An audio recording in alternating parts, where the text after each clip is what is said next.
The last chapter in the senior scrapbook digital edition is chapter 20, How I Define Myself. It says your journey from the time you were born to now has impacted your personal identity. How do you define yourself? What about you makes who you are? What drives you? What's your moral compass like? What have you done that defines exactly who you are right now? What trials and tribulations have you gone through that define who you are? Chapter 20 shows who you are through a reflective narrative essay. And the reflective narrative essay, you can use personal pronouns because you're talking about you, and you reflect on who you are. Okay.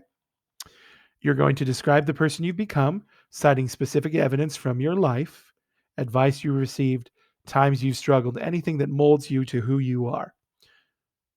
What happened in your life that helped mold you? Identify you as the person you are today.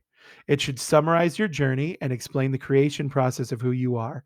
It's going to be, it says in the senior scrapbook handout, 2 to 3 pages type double space, but we're going to go way smaller on that. So I would like 1 to 2 typed double space pages. If it makes sense not to double space it on the Google slide, don't. Okay. Just fill out the Google slide, how you define yourself. You can use different things from the chapters that you talked about. Okay. And you can reference those chapters if you would like. You can say, just like I said in chapter blank, I'm this. Just like I said in chapter blank, I'm this.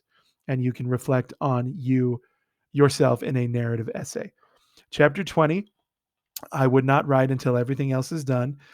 But what you need to know is all of this text in front of you looks overwhelming. Don't let it overwhelm you. Just how do you define yourself? One Google slide, done. That's the minimum requirement. That's chapter 20, how I define myself.